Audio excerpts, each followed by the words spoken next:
কালকে পর্যন্ত খবর ছিল শুধুমাত্র উত্তরপ্রদেশেই, এবং কাবড় যাত্রা যেদিক দিয়ে যাবে সেই দিকেই যে সমস্ত ঠেলাগাড়ি, যে ঠেলাগাড়িতে করে ফল বিক্রি করে সেই সমস্ত গাড়িতে এবং দোকানদারের পরিচয়পত্র বা নেমপ্লেট লাগানোর একটা ফরমান বা নির্দেশিকা জারি ছিল।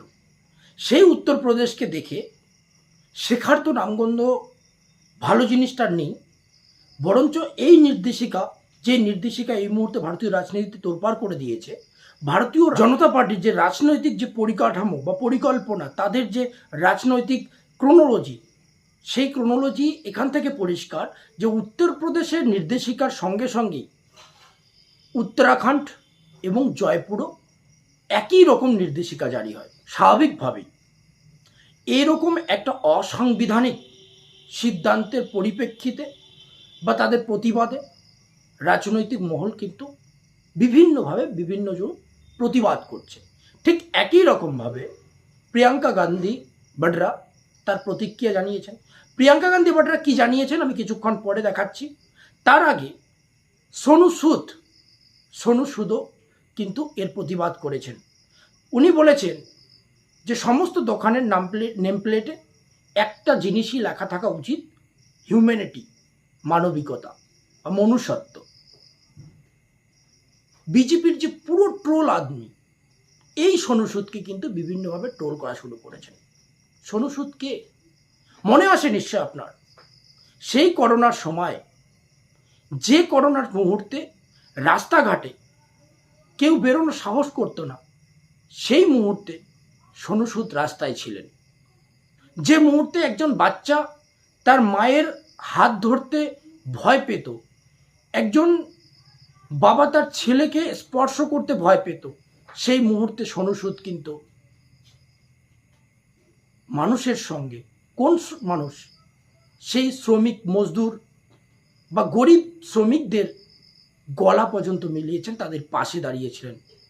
সেই সোনু সুদের এরকম একটা মন্তব্যের পিছনে পুরো বিজেপির ট্রোল আর্মি লেগে গেছে। বন্ধুরা, এখানে ক্রোনোলজিটা বুঝতে হবে। এই জন্য আপনাদেরকে দেখতে হবে 1929 সালে সেই যে হিন্দুস্তান টাইমসের যে আর্টিকেল, সেই আর্টিকেলটা এখানে পরিষ্কার লেখা আছে যে 1929 সালে যখন ইংরেজরা আমাদেরকে শাসন করত, তাদের যে থিঙ্কিং ছিল ডিভাইডেড অ্যান্ড রুল, তারা একটা ফরমান জারি করেছিল সেই মুহূর্তে যে হিন্দুরা আলাদাভাবে জলপান করবে, মুসলিমরা আলাদাভাবে জলপান করবে। এরকম একটা সিদ্ধান্ত নিয়ে তারা কিন্তু আমাদের যে ভারতবাসী, সেই ভারতবাসীকে আলাদাকরণের রাস্তায়, বিভেদের রাস্তায় কিন্তু হাঁটতে চেয়েছিল, যে তুমি ততটাই বিভেদ সৃষ্টি করো তাদের মধ্যে, তাদের ততটাই ভাগ করো, তারপর সেখানে শাসন করো। এটা ইংরেজদের চিন্তাভাবনা ছিল। কিন্তু সেই মুহূর্তে কিছু হিন্দু এবং মুসলিম তারা কিন্তু একে অপরের সঙ্গে হাত মিলিয়ে তারা কিন্তু সামনে এসেছিল এবং এই সিদ্ধান্তের প্রতিবাদ করেছিল বা এই সিদ্ধান্তকে নাকচ করে দিয়েছিল, যে কারণে কিন্তু আজকে আমরা স্বাধীন।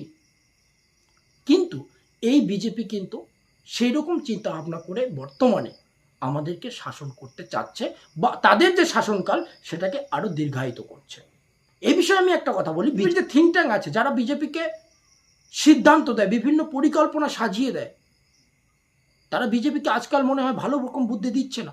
কারণ তাদের যে হিন্দু মুসলিমের যে বিভেদের রাজনীতি, সেই রাজনীতি 2024 সালের লোকসভা ভোটে কিন্তু পুরোপুরিভাবে ফ্লপ। তারপরেও তারা কিন্তু আগামী যে উপনির্বাচন রয়েছে, উত্তরপ্রদেশের 9টি সিটে উপনির্বাচন রয়েছে, সেই উপনির্বাচনকে কিন্তু সামনে রেখে এরকম একটা সিদ্ধান্ত নিয়েছে। এতে কি হবে? তাদের উদ্দেশ্যটা কি? তাদের পিছনে উদ্দেশ্য হচ্ছে এই যে কাবড় যাত্রা যাবে, এতে ধরে নিন একটা হিন্দু ফলওয়ালা বা একটা মুসলিম ফলওয়ালা যাতে একে অপরের সঙ্গে, মানে হিন্দুরা যাতে মুসলিমের দোকানে কেনাকাটা না করে এবং মুসলিমরা যাতে হিন্দুদের দোকানে কেনাকাটা না করে, এরকম একটা বিভেদের রাজনীতি করছে। এতে আমাদের যে চতুর্থ স্তম্ভ মিডিয়া পার্সন, এই মিডিয়া পার্সনের কি করা উচিত? যে যেহেতু এটা আমাদের সংবিধান আমাদেরকে গ্যারান্টি দেয় যে আমরা কোনো রকম ধর্মীয় ভেদাভেদের মাধ্যম দিয়ে শাসন চালাবো না।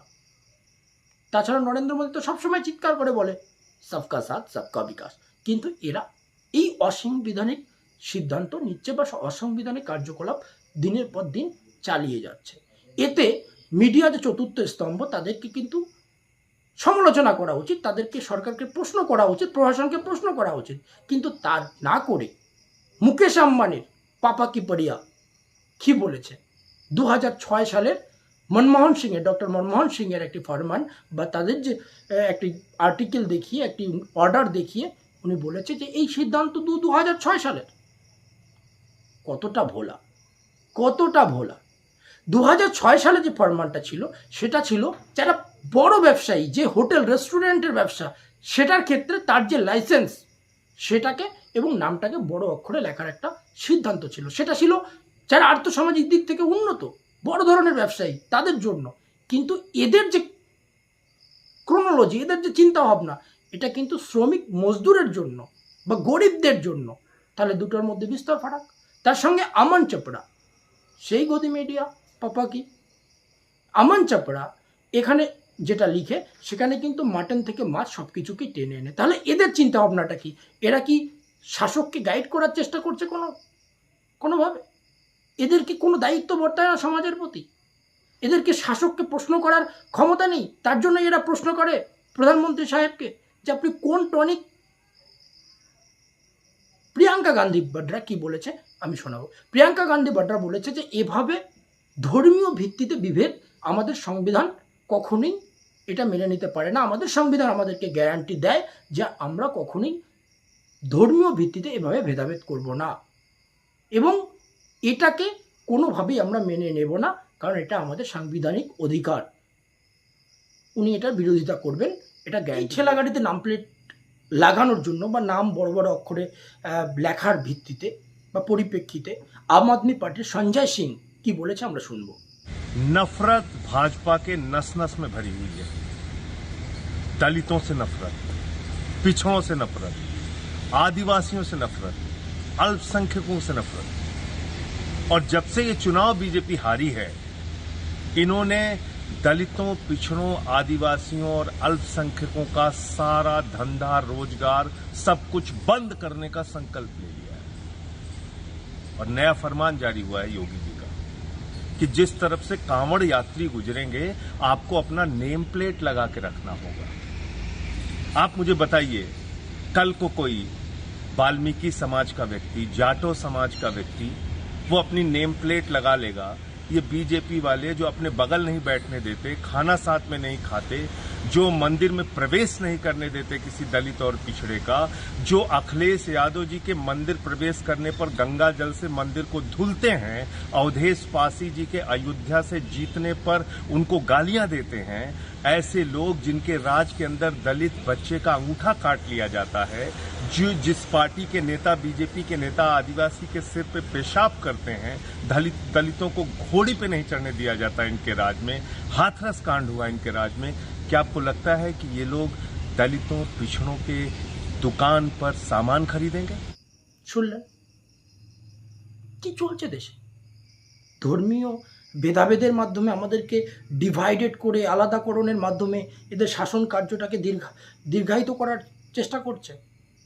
কে এসব বুদ্ধি দিচ্ছে এনাদেরকে? 2024 সালে এতটা ফ্লপ হওয়ার পরেও সেই ধর্মীয় রাজনীতি, সেই ধর্মীয় ভেদাভেদীকরণের রাজনীতি। বিজেপির যদি এই খাদ্য নিয়ে এতটাই ভেদাভেদীকরণ বা এতটাই চিন্তা থাকে, তাহলে বিজেপির নেতৃত্ব, হাই প্রোফাইল নেতৃত্ব কি করে বলে যে কেরালায় যদি আমরা ক্ষমতায় আসি, মানে ভারতীয় জনতা পার্টি ক্ষমতায় আসে, তাহলে উন্নত মানের গোমাংস রপ্তানি করা হবে বা যোগান দেওয়া হবে? কেন এদের ক্ষমতা হয় না গোয়ায় গোমাংস বন্ধ করা? কেন ওদের উত্তর পূর্ব ভারতে গোমাংস নিয়ে রাজনীতি করার ক্ষমতা হয় না? তাহলে গরু কি বা গো মাতা কি শুধুমাত্র উত্তরপ্রদেশেই? তাহলে উত্তর পূর্ব ভারতে কি? আপাতত এটুকুই, বাকিটা আগামী দিনে। ধন্যবাদ।